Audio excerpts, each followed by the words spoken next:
Boris Becker spent the most difficult nights of his life. Behind bars, three-time Wimbledon champion Boris Becker has shed light on his time at what he branded one of the toughest prisons in the UK.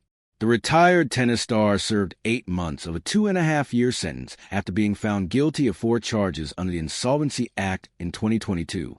He was deported to Germany upon his release. Becker burst onto the scene when he made history at Wimbledon in 1985, becoming the tournament's youngest men's singles champion at the age of just 17. But 3 years ago, he found himself incarcerated at HMP Wandsworth, less than 3 miles away from the All England club, listening to his inmate screams. The 6-time Grand Slam winner told The Guardian, "I heard the screaming and I didn't know what it was. Were people trying to kill themselves or harm themselves? Or couldn't they deal with their loneliness? Or are they just making crazy noises because they have lost their minds already?" Becker's prison sentence started on April 29th, 2022, over a bank holiday weekend, and he still remembers his first 3 days confined to a cell.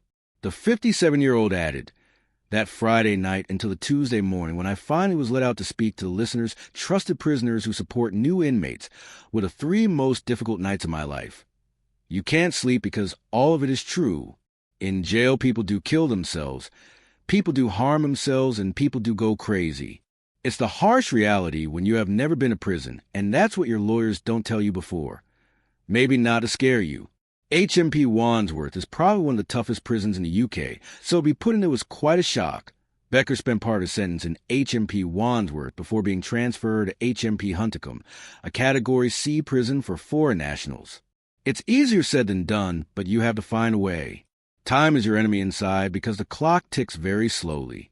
It's 22 hours a day inside a tiny cell, and that's hard, he explained. In hindsight, it was probably very good for me to stand still for a long time, and 231 days is quite a long time. To truly understand what happened to me before, to put the dance together of what happened, was a relief. But it doesn't happen overnight. Following his release, Becker married his partner, Lilian de Carvalho Montero, and has since returned to the tennis circuit, enjoying a brief stint coaching Holger Rune and being spotted watching the French Open, ATP Finals, and Laver Cup.